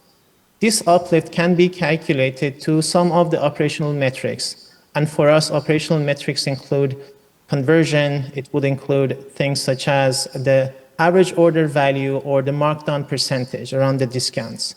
And with these numbers and the impacts on these, we can calculate how much of the gross margin increase or the ROI is going to be. So it's a very hardwired approach. One of the earlier speakers here talked about, if you don't have a specific goal in mind with a business objective, AI can be a little bit of arts and crafts. It sounds like, it was a great quote. It sounds like at Aldo you have a very bottom line oriented approach to how you do AI. Does that run top to bottom through, or are there people sort of playing around and seeing what might or might not stick? You need to in have more of a skunkworks way. Yeah, I mean, you need to have a business objective, right? I mean, if you're aiming for a gross margin percentage increase, you need to calculate that, you need to estimate that, and then you need to figure out with some of the experimentations if that is feasible and it's achievable. And if it is, based on the experimentations that you do and early, let's say, accuracies that you have with your models, then you can plan ahead and then you can get investments and further enhance it. So far for us, we did the POCs. POC results led us to MVPs, minimum viable products, and we're expanding on those because we started to see real value. We see, for instance, and we estimate in some of the upcoming versions of the markdown optimization model that we will be having 2.2% increase in gross margin. And this should be really a bottom-up, but also a top-down approach that we need to align the business objectives with the model objectives. On the AI front, though, I would say calculating ROI besides time saving and automation is going to be complicated, but that is something that we need to go for it. I mean, I'm a firm believer that with Gen AI, there's a lot of different aspects of the business that are unlocked. Since we are becoming more productive, although it's not easy to attribute how much of that productivity goes to which application or which project, as a whole, we become more productive and we are able to achieve more. Shahir, walk us through the similar questions at Sanofi. Yeah, for sure. So for us, we kind of look at all of our investments on 4 dimensions. You have your top line, you have your bottom line, and then we also have probability of success and a time or process improvement. Those, depending on where in the value chain we're looking, we'll care about certain elements more than others. In manufacturing, maybe cost is more important, but when we come to research or development, time and probability of success are critical. And I would say that as we get ready for agentic AI, one of the other areas where we're spending more time and reimagining our definition of success is in this process transformation or time space. Because if you think about some of the challenges with current Gen AI technology, is it's hard to close the loop. You might be able to get a recommendation, but doesn't necessarily mean you're able to take that extra step to close and capture the value. We believe with agentic AI that's going to be a lot easier. And when we do that, it means we can go for use cases that maybe in the past they have high volume, but it's hard to capture the value. Now we can actually go after those, so our threshold is going to be lower because of that. And are we still in the era where AI is making iterative changes, or are we seeing yet how AI can be used to sort of top to bottom rebuild something and do something in a brand new way that we haven't even conceived of yet? That's a fantastic question. I think there are definitely certain processes where we're trying to take a step back, and instead of thinking about what would happen if we added AI to our process or AI to our existing technology, maybe taking a step back and saying, what if we started with our data and reimagined what the entire process looks like? Could that actually completely change the outcome? I'll give you one example, right? So for us today, it takes 7 to 10 years on average to get to a medicine from molecule. If you just think about it incrementally, you're not going to be able to make those leapfrogs when it comes to those improvements. And so for us, actually taking a step back and reimagining in certain processes is quite important. Angus, in general, would you say, are companies seeing significant savings in business transformation from AI yet, or are they still sort of in that era of picking low-hanging fruit that doesn't really translate, again, at a global level, into significant changes to the business? What does your data tell you?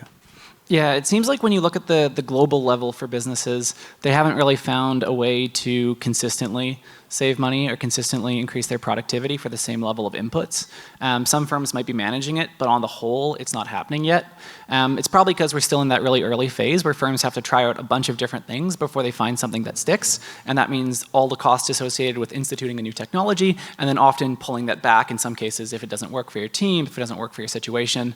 And so there's a lot of frictional costs up front that firms have to get through before they see any of those significant savings. So right now, we haven't seen any evidence of massive cost savings or even significant cost savings, but hopefully in the next couple of years, we'll start to see that come through. Okay, and I wonder in each of your shops, we'll start with Fatih on this one and then Shahir. I mean, do you have the leeway and room to experiment and try things out, or do you have to kind of account for every dollar, every hour of time of your data scientists, AI specialists now? I mean, are things a little more hardwired and focused on that bottom line, or can you be creative and help come up with those sort of ground up solutions for the future? That's an excellent question. And the key point over here is that we do create products. And what I mean by that is data and AI products. And we manage them as products. Because if we just go with the projects and we try to calculate the ROI for only one project and get funding for that, that is not going to give us the leeway to be able to experiment and then to research and find out new techniques or new opportunities. But having the product approach, it gives us opportunity to look at different things and then with our business stakeholders, find out which one brings the most value for them and for the organization. So some of them are not going to bring value, as we know, but as a whole, the team is going to experiment, and the learnings from one experimentation is going to be helpful for the other, because so many of these techniques that we do, we are going to be building, let's say, frameworks or the libraries that are reusable. Shahir? Yeah, for us, we put AI in the hands of all of our employees. We want them to experiment. Where we are rigid are in two places. We want to make sure that all our use cases follow our responsible AI, and we have an approach to using it responsibly. So this is where there is guidance on how to use it responsibly within Sanofi. And then the other area is around scaling solutions. We don't want to end up with many solutions. We want to end up with solutions that scale across the globe. And so taking something all the way as a product is important for us that we do it in a scalable manner. Okay. In your experience, both at Sanofi and Aldo and maybe earlier in your careers, tell us a little bit about where you've encountered, Shahir, you start with us, the most resistance to developing and adopting AI and how you've overcome that, and if that's even an issue anymore, or if this is not something that's even discussed. I feel like we're having less and less of those conversations about resisting, and I think more, I think I have to really go back in time to think about, somebody saying, oh, that's not going to change. So I think people are leaning into it. Our employees are excited about the prospects of it, and everybody's trying to learn and keep up because the technology is changing so fast. Fatih? I don't see a huge resistance, actually no resistance, because we have a research mindset really at the Aldo Group. But when we present any type of AI, we do our own due diligence. We do experimentation and the POCs, and then once we present, everyone is looking forward to implement it. And everyone wants to work in the AI, so I don't really see resistance. But in my previous life, I've seen a lot of resistances with the AI. And I imagine in both of your organizations, the leadership is coming right from the board and the CEO, because I know that probably wasn't always the case. You're both nodding your heads, yeah? Yes, yeah. Exactly. Of course. Yeah, absolutely, okay. So Angus, from what you've heard, sort of, why don't you give us a couple of wrap-up thoughts? I mean, it's obviously we've got two organizations here that probably a lot of other companies can learn from. I mean, what are you hearing here compared to, what would you take away from this organization, these two, to everyone else? What can they learn from what we're hearing here? Yeah, I think these two organizations are pretty lucky to have existing cultures that really embrace AI. That's not necessarily the case in Canada. Typically speaking, the Western world, and particularly English-speaking countries, are very hesitant about AI. Places like Canada are some of the most opposed to AI in the workplace of really anywhere in the world.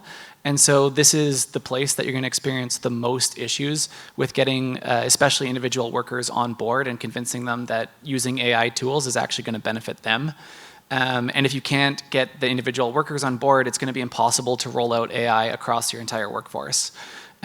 So, trying to build the culture that clearly exists at these two companies is hugely beneficial if you want AI to stick. Okay, so last word for each of you. Let's say there are some laggards in the room. I won't ask anyone to put up their hands. And they're like, what do I do about this AI thing? I need an AI strategy. Where do I start? Like someone who's kind of hopeless, let's say. What's your first piece of advice? Shahir, you start. Sure. I think one of the good things about this is the AI is really changing everything that we're doing. And so actually, it allows you to question your assumptions and your experience about how you've done things in the past. So I think being open and being able to, reassess the way you've done something is what I would say is the best thing you could do. Fatih.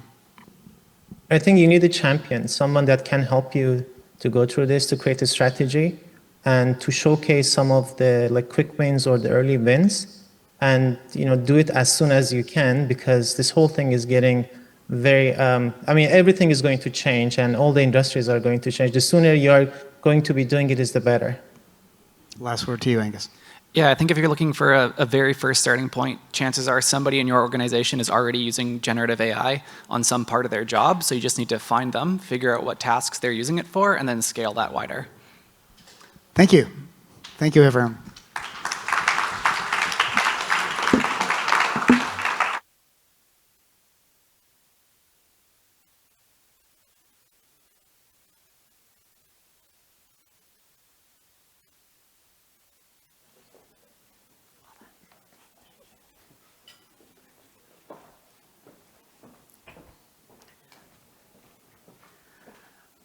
What a fascinating conversation. Thank you so much. I hope you all feel like you can improve your workflow now.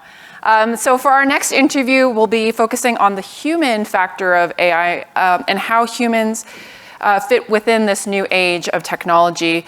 These are vital questions for all organizations. What are some of the benefits and concerns of AI integration? How do you strike that right balance of AI and human interaction? To discuss this very important topic, please join me in welcoming Jesslyn Diamond, Director of AI Governance and Data Ethics at TELUS.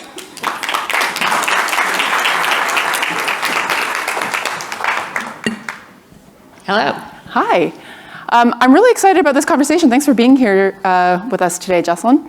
Well, thanks for having me, and thank you to all you humans who probably have a very vested interest in this topic today. We are all humans, that's right. I'm going to dive right in and go with the big question, which is, What is the right mix of AI and human interaction? What does it look like to you? Yeah, a mix is certainly a good way to come at it from. I think thinking about how we adopt AI in a way that is human-centric is very, very important. Remembering that it is a tool. When I joined TELUS over 5 years ago now, I remember one of the executives asking me to define AI, or the acronym, as augmented intelligence for our organization, and it didn't work. We've got artificial. But I think there is really something to that concept. Remembering that we are, as humans, the intelligent part of the story, and that AI is a tool to help us extend that. So we think about our use of AI as being human-centric. How do you ensure that you have that control, that you have the guidance really driving how your organizations adopt AI? Well, that's a big job, but it is an important job that we really need to figure out right now. So you think that making sure that it's human-centric, a mix of AI and human interaction is the right way forward. Yeah. TELUS is a big organization. What's the biggest challenge for big companies like yours to achieve that mix? Well, I think the focus on ensuring that you have the right tools in place for your team members. I really appreciated the comments earlier about how it's probably in use, whether you're recognizing that or not. So knowing that AI is a tool that many consumers are using, it's going to be something that we need to find ways to use and embrace in how we do our work. So thinking about how you can get tools that you're comfortable with as an organization into your team members' hands is very, very important.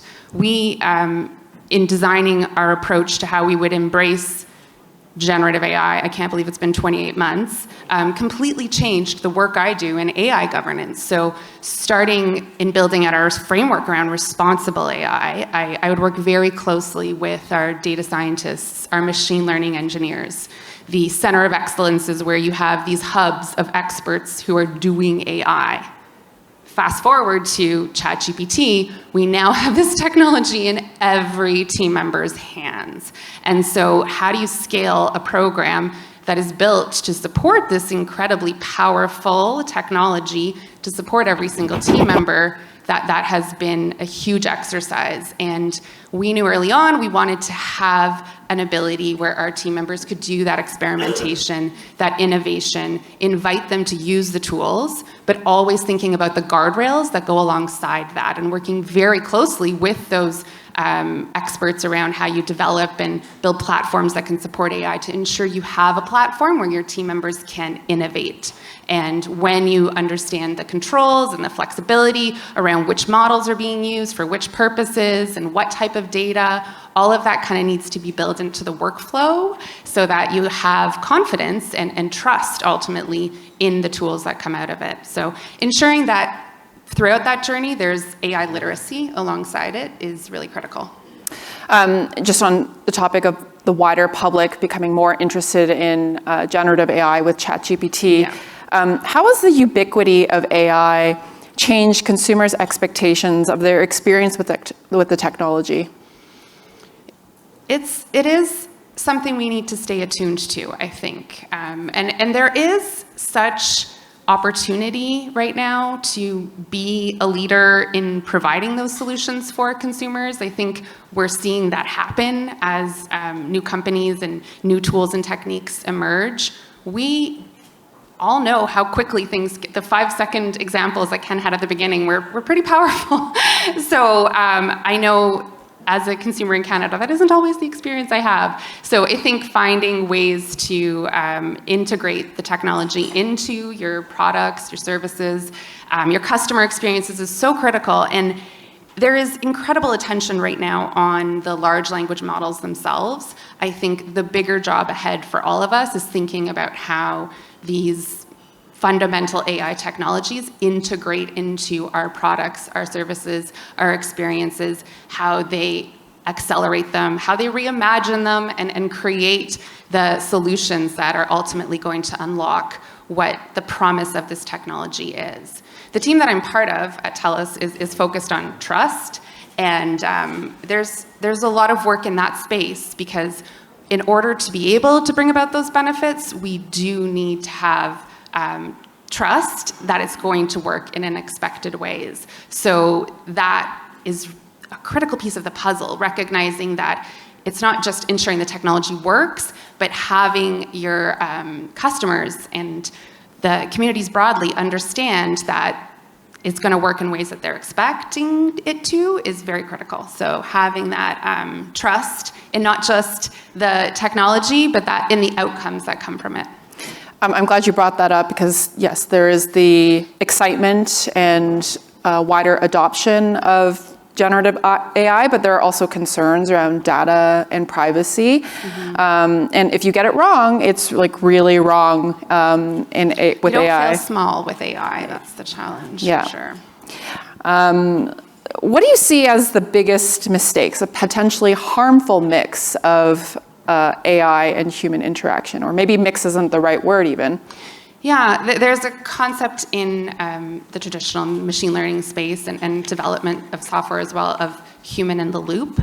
So I think having that human oversight is really important. And also kind of grounding the technology, remembering that it is driven by data, And often the data that is used to develop these models isn't necessarily the data we would ideally want to have to solve some of these problems. So what data is available versus what data should be available is a really big challenge. So data can have many different issues across its life cycle, including how it was collected, potential gaps in the data, quality issues. All of this feeds what AI is learning from. And so not understanding what data your models have been trained on or what sort of data you're feeding into your co-pilot, it can surface those issues very quickly. So that is an important piece of the puzzle to understand. I want to turn to some regulatory questions that you may be paying attention to. With the new US administration, there's been a shift away from responsible AI and AI fairness. Vice President J.D. Vance has even said the AI future is not going to be won by hand-wringing about safety. And the Biden administration was at least trying to put in some guardrails. What risks do you see from this shift? Yeah, safety is such an important aspect of responsible AI. But if you look at the OECD principles for what responsible AI includes, there are also factors like respect, fairness, transparency, and safety. But the robustness of these AI systems really depends on the, I think, holistic nature in which they are created. Going back to the concept of human in the loop, it is really important to have that oversight. But I think what we should also be thinking about is how we have that humanity in the loop, right? And ensuring and creating those spaces and dialogue to talk about what is it that we want to be automated? Where does AI have a role to play? Where can it help us? And what are the limitations and the areas where it doesn't necessarily make sense to be used? So having that conversation and considering the various aspects of using AI responsibly it needs to be a little bit broader, I think, to really bring about the benefits we're looking for. And I think talking about responsible AI is incredibly critical, and it was mentioned earlier a little bit about the opportunity for Canada to really continue to lead in this space and to bring the values that we hold as a nation into how this technology is adopted and implemented and be an example of what good can look like. So that requires intentionality. We can't just assume that the models are going to work for everyone. There are so many examples of that not being the case, even before generative AI, and so many important voices that have been trying to elevate the conversation around using this technology ethically. If you haven't seen the documentary Coded Bias by Joy Bulamwini, or read her book, or looked at the work of Ramin Chowdhury in the Humane Intelligence Institute, where they do this engagement around AI. Because if we're going to have tools that work for everyone, it's important we all have a good understanding of the opportunities and limitations within the technology. And that's where I think AI literacy is a huge part of the work ahead. When you're talking about tools, I know that purple teaming is something that TELUS has really believed in and used. It's a method that's used in cybersecurity testing to test AI tools for risks and vulnerabilities. How are TELUS's team members, humans, involved in this testing, and why is that important? Humans in the loop. Yeah, we like to practice what we preach. And I think the challenge being in the private sector sometimes of driving out an ethics program, especially with the rapid pace of innovation in technology right now, it is not lost on me. So we've really anchored our approach to ethics in being participatory and hearing from our customers and our communities to help us understand what good looks like from their constantly evolving perspectives as they start to get to know this technology. So participatory ethics, co-design. Those are very core concepts to how we build technology to ensure that it is making the future friendly. So purple teaming is an exercise we do for our Gen AI applications built upon the practices of adversarial testing, which are so critical, kind of testing and pushing the boundaries of these co-pilots or chat experiences before they go into production. And I think it was the OpenAI that first introduced this concept as part of their initial guidance on using GPT. And the way that we do this in our organization is to actually open it up to any team member. So in the traditional AI machine learning pipeline or development cycle, there's QA, there's testing, absolutely necessary for security and effective technology development. But what was unique about our first Gen AI projects is, again, that theme of accessibility, right? You have an opportunity for pretty much anyone to be able to use these chat experiences or text-based tools. And so in our first use of the Gen AI technology to support our customer support, before we went live, we created a purple team, which was open to our legal team, policy, sales, customer service agents, in addition to the traditional QA teams and the developers who built this system. And it was so eye-opening, the type of queries and prompts and ideas that team members had to really push the boundaries of our technology, help us understand areas where it needed to be made more robust, and that's the blue teaming piece, where you insert the correct guardrails and create those opportunities for it to work better, which was very important. And but it just proved to me the importance of that diversity of expertise and perspective. And this is very much inspired by some of the work done in like having these large-scale public red teaming exercises where people are checking out what these tools can do and bringing their own mindset, their own kind of imagination to the forefront. And there's so many examples of ways these large language models in particular can misbehave, but it's been such an exercise in not just helping our tools be more safe and responsible, but also AI literacy, because you know what they're doing as part of this exercise? They're learning how the tools work. They're getting a chance to play with something before it goes into production or is available to our customers. And it creates that opportunity to use it that we've been hearing about so much today. It's not enough to just train people on how the technology works. We really need to give them these opportunities to use it and apply it and connect it to the work they do. So the purple teaming is because it's with a wider group of testers and in different parts of the organization. It's diversifying the testing. Absolutely, yeah. Let's talk a little bit more about that. We've talked a lot about AI and humans, the end user, employees in an organization. What about the humans who build AI? What does that mean from a safety and ethics perspective to you?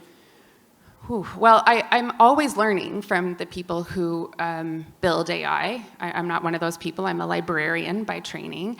And I'd like to think they're also learning from me. And I think the best thing for our organization about AI is how it has brought so many different teams together. And we need that deep technical expertise to build robust systems.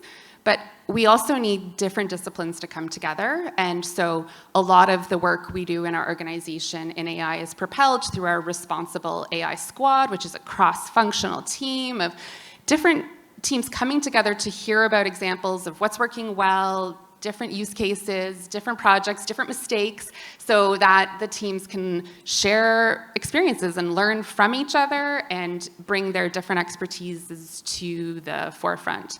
And it is a big challenge, I think, to stay on top of what is happening with the technology and ensure that those skills are continuing to evolve from a technical perspective. But we have some pretty great resources for that in Canada, right? Like, we are the home of a lot of this AI technologies research. And so building out relationships with the Vector Institute, I saw Eric out there, and Mila in Montreal, and Amy in Edmonton.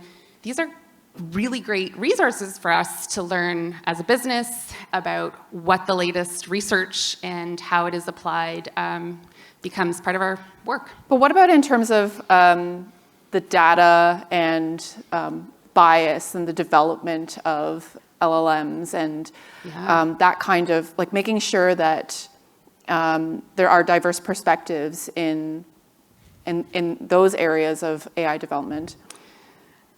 It is a good thing to be doing, I think. I think what Mila is doing in this space is very important to stay on top of. So the research into kind of algorithmic fairness and how we can extend that foundational learning process to get away from the very narrow sets of data that, I mean, large language models are trained on incredibly large volumes of data, but perhaps, not exactly what we'd want. As I said earlier, it's not the data that we always have, that is the data we want. And there's some pretty toxic data in those large language models, and I don't think that they're necessarily representative of the best of humanity. And so there is lots of work ahead in creating, I think, better data sets in partnership with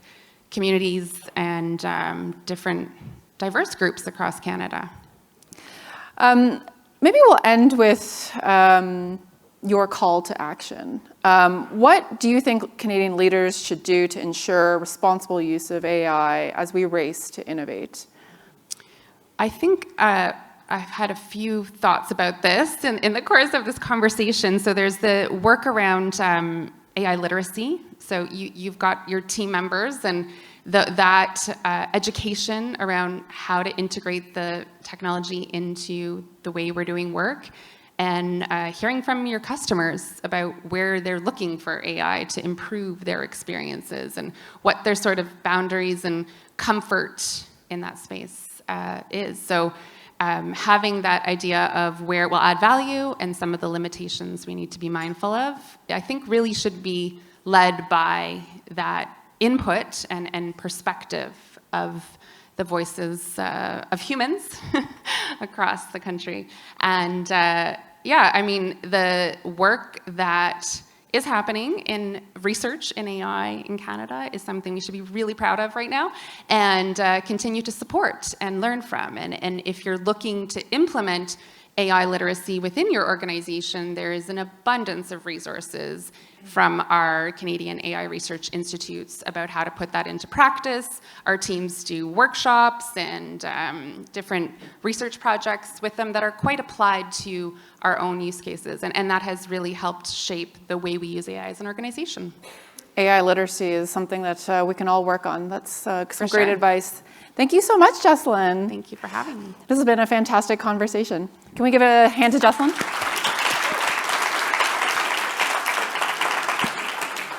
Okay, before we close out the event, we'd like to have Kevin Ford, CEO of Calian Group, provide some closing remarks. Please join me in welcoming him.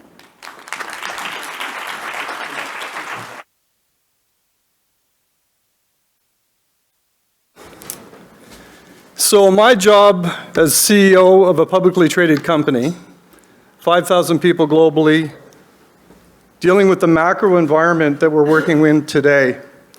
So when I wake up and I think about climate, I think about tariffs, I think about global conflict, I think about cyber.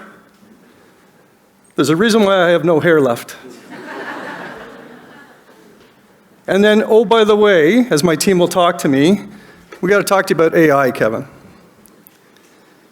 Today has been amazing from the speakers. Some of the terms: regulation, privacy, competitiveness, trust, bias, hallucinations, which I've been guilty of, customer insights, adoption, Gen AI, discriminative AI, responsible AI, white coding, VQA, business objectives, 4 dimensions. Need a champion. I hope what you took away today is that the complexity of the world that we live in, combined with the pace of innovation and technology, is where us business leaders and leaders in the room and online need to take a step back and take a breath every now and then and say, how are we going to deal with this? From a Calian perspective, number one, I've built an incredibly smart team around me. I'm a technology guy. I grew up in IBM, but I can hardly turn on my iPhone these days. And now you're asking me as a business leader to lead my organization through all the things that we have to lead through on a day-to-day basis, including AI. So number one, how have you approached it? I got people a lot smarter than me giving me amazing advice every day on how we navigate this. We've taken an internal view of this. We had a hackathon. Our CTO, Mike Mullner's here. Talk to Mike, he's over there. We had a hackathon. We engaged our staff on this. Give us some use cases, some of the biggest challenges we have as a company, and what are the best opportunities for us to engage AI on an internal perspective so we can learn. Great success, and our staff had a blast with that. So engage your staff on this. Let's have a discussion. Number two, in our products, we're engaging and embedding AI in our products that we go to market with. Our Maestro product, where we actually train military, I was in Latvia earlier this year, we train NATO on across military missions. We're embedding AI so that we can take 25 years of experience that we have and apply that to scenarios for military training. Things that used to take months, weeks, now take minutes as we respond to our customers' demands. For our customers, we continue to invest. We are now hiring data scientists. Folks that live and breathe data. And if there's a message I want to give you today, know your data. We continue to invest in technology and solutions and partnerships. And we want to be not only a partner to our customers, but helping people like me who are trying to navigate through this complexity on making informed business decisions. And that's the ROI theme that we're here today to talk about. So I am leaving this room smarter than when I walked in. I want no comments from my staff on this. And I hope, like all of us, you appreciate today the effort of the Globe and Mail, all the folks that organized this, the speakers. I just wanted to give you my heartfelt thank you. As a business leader navigating through all the complexity, I need moments like this. I need time to sit down and listen and learn. And that's exactly what happened over the last half day. Looking forward to the networking event. Thank you again so much for everybody. And Calian, from our perspective, we're just ecstatic to be part of this. Let's think out loud together and figure this out. Thank you so much.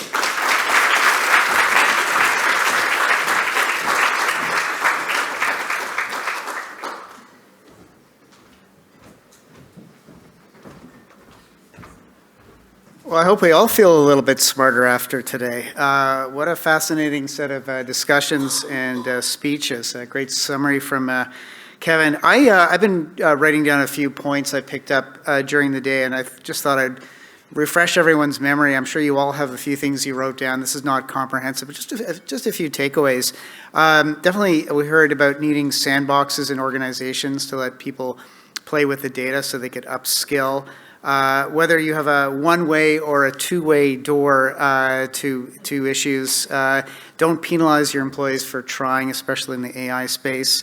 Focus on actionable insights and engage your customers in the process.